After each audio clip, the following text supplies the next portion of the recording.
Alam nyo ga po kung ano po ang ingredients ng sisig na yaan. Yung po si Boss Aljon magluluto nga daw po siya ng sisig at siya daw po napaibig. Biglaan naman ka ako. Ako'y busog na magluluto naman ng papagayon. Mapaparami na naman po ang kain. Bali kinuha nga po niya yung manok ko sa rep na pinakatago-tago ko pa. Charing. Tapos po kinuha niya rin po yung aking century tuna na pinakatago-tago ko rin. Joke lang. Pandalas nga po siyang bumili ng tokwa doon sa kanto at saka po yung mga sili na yaan. Po ang rekado niyan ay tokwa, manok, tsaka po century tuna. Tapos nilagyan po niya ng sili at tsaka itlog at tsaka po sibuyas. Po nadatnan ko na lang po ng gayaan yan. Joke lang.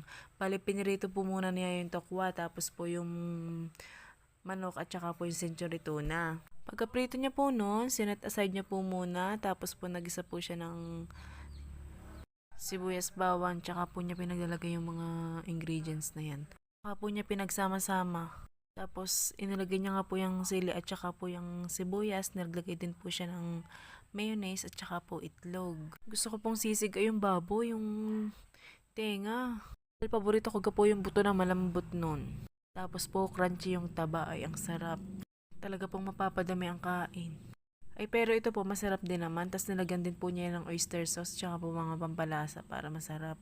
Ay di ako nga po'y kumain na tapos mapapakain pa uli ay di bundat. Po ang kanyang mga ginamit na ingredients, manok, tsaka po yung sili, sibuyas, century tuna at tsaka po tokwa.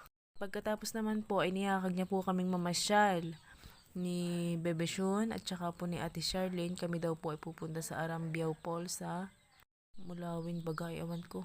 Ay di excited nga ang kulak at kala mo naman ngay mapapasabak ng ligo at yan video pa sa daat. Napakaganda naman ng birandaan. Kami ho ay sakay sa tricycle at kainitan nga. Yagyag po ang mga mangya at pagkakalayo naman. Di hanggang diyan lang po kami nakarating. At ano nga daw pong layo bago may kasama pang bebes yun. Pusingkad pa po ang init ay Kahit ho excited ang kulak ay hindi na ho kami natuloy at hanggang dyan nga lang po dahil po napakalayo. Sabi ko sa susunod na lang po, dapat po kami nakamotor. Tapos pagbalik po naman po namin, yan, kumain po ako ng pansit. Luto po yan ni Ate Itis. Pagkatapos po, tinago ko po sa ilalim yung mga buto-buto ng manok at gawa mahilig po ako sa mga buto ng manok. Pag po nagluluto ang mga inay, ibinubukod ho yung buto. Ay di akin nung kinukuha, sabi ko nga itira sa akin na lang ang kakuyoon.